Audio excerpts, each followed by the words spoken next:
Welcome everyone to another video on the Karting Tips channel, and today we're going to be covering the important speed secrets and tips which will hopefully help you win your next arrive and drive race. Now straight off the bat, you don't want to slide or drift your go-kart. When you slide the go-kart too much heading into a corner, you lose all of your momentum, you might even come to a complete standstill. Now a driver who was taking the corner smoothly can easily pass you, and this just magnifies how much time you're unnecessarily losing by sliding through the corner. This is why you should aim to drive on the racing line. The racing line is the fastest route to take each corner.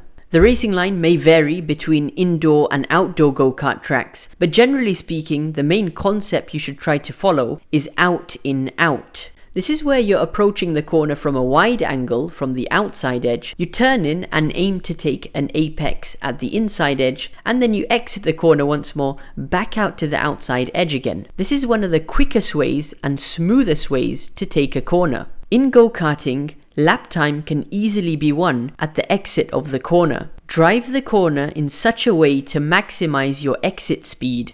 And this is where we apply the concept of slow in, fast out. When you're slow in but fast out, you're sacrificing time on the entry of the corner in order to set yourself up to get the best possible acceleration at the exit part of the corner, where you can easily gain those tenths of a second by maximizing your exit speed.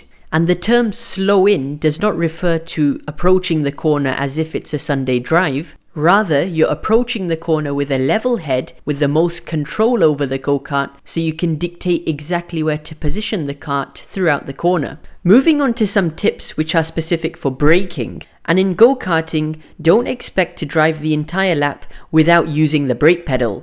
Because you're dealing with many different corners at the go-kart track, it's important to apply the correct amount of brake pressure for each specific corner. For a tight corner which has a small radius, like a hairpin turn, you're going to have to brake more than you would do when you're negotiating a corner which is more open and free-flowing, like a 90-degree right or left-hand turn, which is where you'd apply less brake pressure.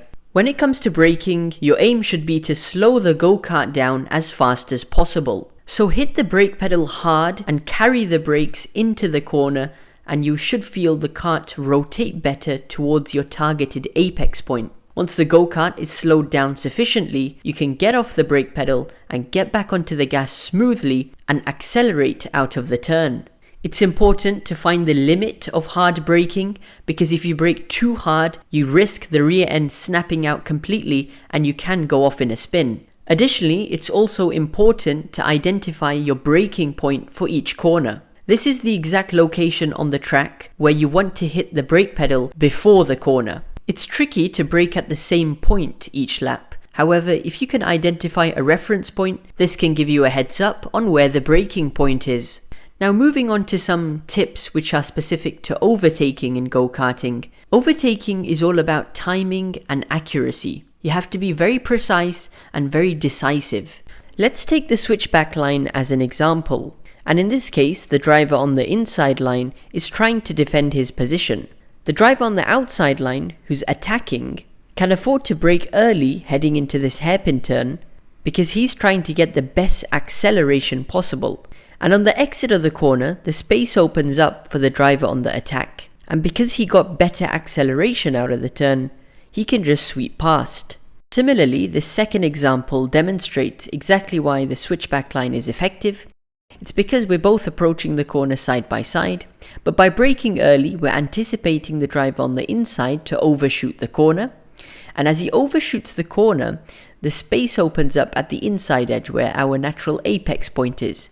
Because we broke early, we can accelerate through the exit part of the turn and get past him. Moving on to our next point, which is about steering the go-kart. And your aim should be to steer the go-kart as smooth as possible. It's important that you've set your seating position relatively close to the steering wheel so you have good grip and the most control to steer the go-kart. Now for the straights, you want to put as less steering input in as possible, keep the kart in a straight line. But for the corners, you'll find, because you're braking hard, this will naturally rotate the go-kart, so you're not having to put excessive steering input in. In fact, sometimes you might even put a slight bit of opposite rotation to get a smoother run. Now for the final tip, which will help you win an arrive and drive race, is having an idea of what the track layout you're driving at looks like. Now the best way to learn the track layout is to watch onboard videos of a driver doing hot laps. Alternatively, try and look for a diagram or a picture of the track layout. And if it's an outdoor track, you can just go onto Google Maps and have a bird's eye view of the track layout. And the last thing you can do is spectate an arrive and drive session at the viewing area at the track and try and absorb as much information as possible. Visualization is vitally important in go-karting because this can give you the edge which will take you to victory. So to conclude today's video, I hope that these 5 tips have given you the basics, which will hopefully be the recipe for success in your upcoming arrive and drive race. Remember, the key to winning in go-karting is consistency, so make sure you're practicing the different techniques that we've covered in today's video, and over time, I'm sure you will improve your level. Remember, practice most certainly makes perfect. Now if you want more in-depth tips and tricks about go-karting, be sure to check out the different playlists on my channel. And with that guys, I hope you did enjoy today's video. Let me know in the comment section down below if this helped you win your arrive and drive race. I'd be fascinated to find out. But until the next video guys, keep karting and carry on.